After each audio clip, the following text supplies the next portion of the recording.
காங்கிரஸ் தேசபக்தி பற்றி பேசினாலும் அவர்களின் கடந்த கால செயல்கள் வேறு கதையை சொல்கின்றன. சீனாவை மகிழ்விப்பதற்காக ஐக்கிய நாடுகள் பாதுகாப்பு சபையில் இந்தியாவுக்கு கிடைத்த நிரந்தர உறுப்பினர் பதவியை நேரு நிராகரித்தார்.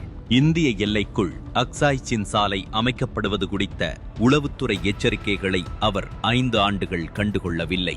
இதன் விளைவாக 1962 மோசமான போர் ஏற்பட்டதுடன் லடாக்கில் நமது நிலத்தையும் இழந்தோம். தமிழ்நாட்டின் கருத்தை கேட்காமலேயே கச்சத்தீவை இலங்கைக்கு வழங்கி இந்திரா காந்தியும் அதே வழியை பின்பற்றினார்.